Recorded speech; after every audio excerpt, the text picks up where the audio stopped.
Mesdames, Mesdemoiselles et Messieurs, bonjour et bienvenue dans les éditions Sopiprod Paris en partenariat avec Camer.be. Alors aujourd'hui, nous sommes en compagnie, n'est-ce pas, de Merlin, qui n'est autre que la PDG de Cindy Fashion. Cindy Fashion qui est un très grand salon de coiffure chic basé en plein cœur de Paris dans le 10e arrondissement. Alors, c'est une femme très dynamique, une mère au foyer qui, comme ça, a réussi en très peu de temps de monter ce grand business avec un shop totalement décalé à côté de cette boutique. Alors, c'est pour parler un tout petit peu de son expérience, de son parcours, que nous sommes venus à sa rencontre, question d'en savoir un peu plus sur cette femme qu'on peut qualifier de femme d'exception. Alors Merlin, bonjour et bienvenue dans les éditions Sopiprod Paris.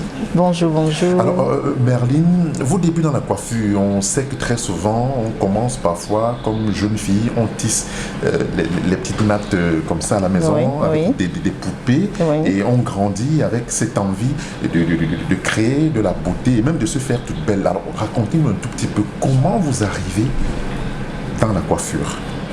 Alors moi déjà étant jeune, je coiffais pas et je crois qu'il y avait vraiment ce talent qui sommeillait en moi, que moi-même je savais pas. Donc je me dis un matin, la coiffure, et ça me surprend au tout début. Et au fil du temps, je me dis waouh, c'est pas une surprise. C'est votre chemin, c'est votre destin. C'est pas un hasard. Oui. Donc rien n'est un hasard dans la vie. Donc pour moi aujourd'hui, la coiffure, pour moi, c'était pas un hasard. Alors on comprend bien que c'est pas un hasard. Vous montez ce grand business, mais il y a quand même un avant pour en arriver là, pour coiffer. Il faut parfois bien se former ou à la limite essayer de faire de l'apprentissage. Comment ça se passe ce cheminement pour en arriver à coiffer et à monter un tel business quand même en plein cœur de Paris? D'autant plus qu'on sait qu'à Paris, avant de faire n'importe quoi, on vous impose un certain cahier de charges. Ah oui, tout à fait. J'ai eu à faire des formations. Déjà quand j'arrive en France et tout, c'était pas facile. J'ai commencé à faire des petits modèles sur des têtes malléables. D'accord. Oui, parce que déjà, n'ayant pas d'expérience, je ne pouvais pas commencer à tresser des gens comme ça et tout. Et j'ai compris que c'était vraiment mon chemin et qu'il me fallait une formation approfondie. Et entre deux, j'ai été formée en alternance. D'accord. Voilà. Vous commencez en alternance. Tout à fait, je commence en alternance. C'est des cheveux européens, ça? Ah oui, des cheveux européens, oui. J'ai commencé en alternance parce que si vous voulez, en France, il n'y a pas de salon de formation, de centre de formation afro. C'est ça, c'est plus européen. Mais on voit bien que dans votre business, il y a une grosse déclinaison de salon de coiffure afro. Mais ça se passe donc comment, puisque vous n'aviez pas appris cela? Et aujourd'hui, vous êtes pratiquement l'une des mêmes malléables de ce cheveu africain. Racontez un tout petit peu comment ça se passe. Vous voyagez ou c'est toujours le fruit du hasard? Ah non. C'est vrai qu'il y a le hasard, mais il y a des bases quand même. Il y a des bases. Donc j'ai appris à tresser, à natter en France. Voilà, et les formations ont suivi, malgré que j'étais en alternance, mais j'ai voyagé pour aller vraiment apprendre, me former davantage, parce que pour mieux travailler le cheveu, cela demande une formation approfondie. C'est très très important. Donc j'ai fait de l'alternance en France pour le cheveu européen et je suis allée aux États-Unis pour le cheveu afro. Y a-t-il une différence entre ces deux cheveux en réalité? Ah oui, tout à fait. Le cheveu afro, c'est un cheveu très spécifique. Si vous voulez, si on cherche une formation pour cheveux afro, c'est parce que malgré la formation que vous avez pour cheveux européens, ça n'a rien à voir. Le cheveu afro, il est crépus, il est dru. Par contre, le cheveu est très, très difficile à manipuler. Donc, si vous n'êtes pas assez formé, c'est très complexe. Par contre, le cheveu européen, une fois que vous êtes formé, vous pouvez travailler sur tout type de cheveux en fait. Tout ce qui est européen, mais le cheveu afro, c'est très spécifique à travailler. D'accord. Ouais. Alors, et là nous sommes chez Cindy Fashion. Racontez-nous un tout petit peu cette merveille. On est quand même sur plus de 30 voire 40 mètres carrés en surface. Il y a un sous-sol, il y a une boutique à côté. C'est pas rien, en plein cœur de Paris en plus. Ah oui, moi c'est tout va sur ma vision en fait. Voilà. Moi, j'avais une certaine vision, étant donné que aujourd'hui, la femme a besoin de se sentir encore plus belle et que nous, moi particulièrement, je dois être dans la créativité. Donc, ce qui fait qu'il me fallait un grand espace pour pouvoir mettre en place ce qu'il fallait afin d'accueillir ces magnifiques dames pour rehausser les beautés. On voit également cette déclinaison d'une boutique de produits cosmétiques. Ah oui, si j'ai voulu, si vous voulez, à l'époque au Cameroun déjà je vendais des produits de beauté. Oui, je vendais des produits de beauté. Vous avez envie de continuer un tout petit peu. Tout à fait, donc je suis encore. Vous a versé, quoi. Voilà, je suis encore allée chercher un peu dans tout ça. Je me suis dit, ah ben tiens, pourquoi pas faire un petit shop à côté.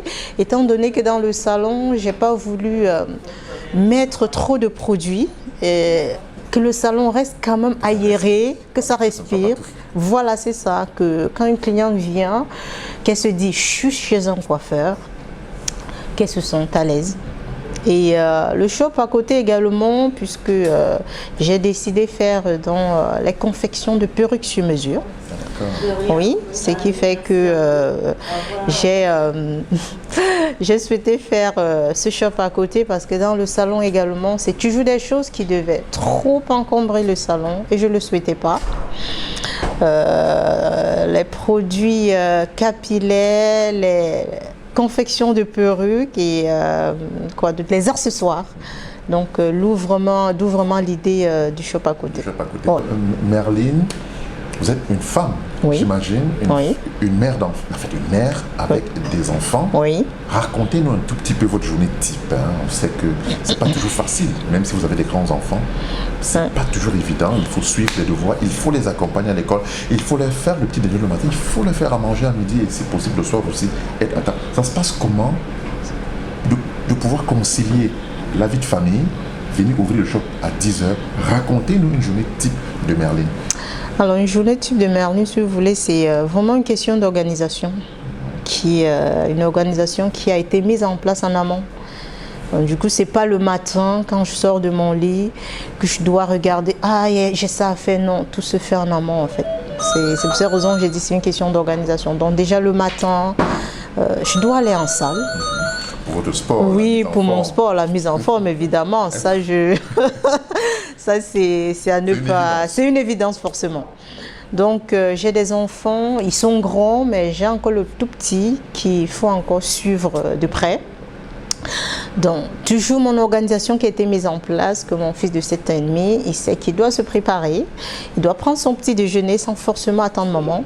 Et cela, ça me laisse aussi un peu de temps pour pouvoir souffler un coup, c'est pas toujours facile. Donc après il va à l'école.